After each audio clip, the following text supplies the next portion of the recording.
आम बेचने वाली बहू के घर आया एसी। आम ले लो आम, मीठे मीठे ताजे ताजे रस से भरे हुए आम ले लो। आम सिर्फ 50 रुपए किलो, 50 रुपए किलो। ये आम कैसे दिए हैं?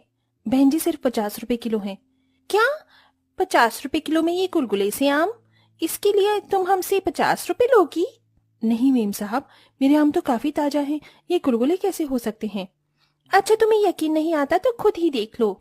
रागिनी जैसे ही अपने आमों को छूकर देखती है तो वो काफी ज्यादा गुलगुले होते हैं। ये देखकर ये आम गुलगुले कैसे हो गए?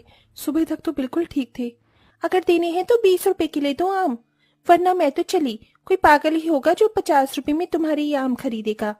कस्टमर की बात सुन रागिनी को ना चाहते हुए भी 1 किलो आम सिर्फ 20 रुपए में देने पड़ते हैं। और ऐसे ही पूरे दिन कोई ना कोई कस्टमर गुलगुले आमों को देखते हुए आधे पैसों में ही आम खरीद लेते हैं, जिसके चलते रागिनी का काफी ज्यादा नुकसान होता है। जिसके बाद शाम होने के बाद रागिनी जैसे ही घर आती है। हे भगवान, ये क्या?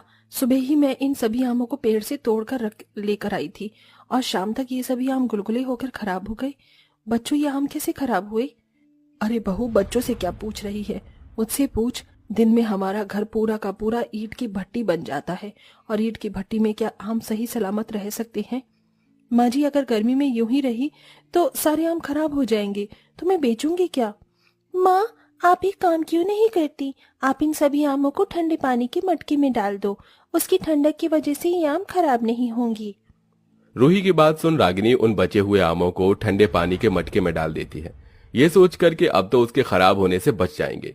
लेकिन रागिनी सुबह जैसे ही मटका खोलकर देखती है तो गर्मी की वजह से मटके के अंदर भी सारे आम खराब हो जाते हैं। हे भगवान, फिर से इतने सारे आम खराब हो गए। रागिनी, अब हम कर ही क्या सकते हैं सिवाय इन आमों को खराब होता देख। मैं अपने आम के बगीचों में आम इस तरह खराब होता हुआ नहीं देख सकती। मैं इन्हें अपनी देखकर इसलिए नहीं सींचा था कि मैं इन्हें खराब होता देख सकूं। तो हम और कर ही क्या सकते हैं? इस गर्मी से तो हम नहीं लड़ सकते ना।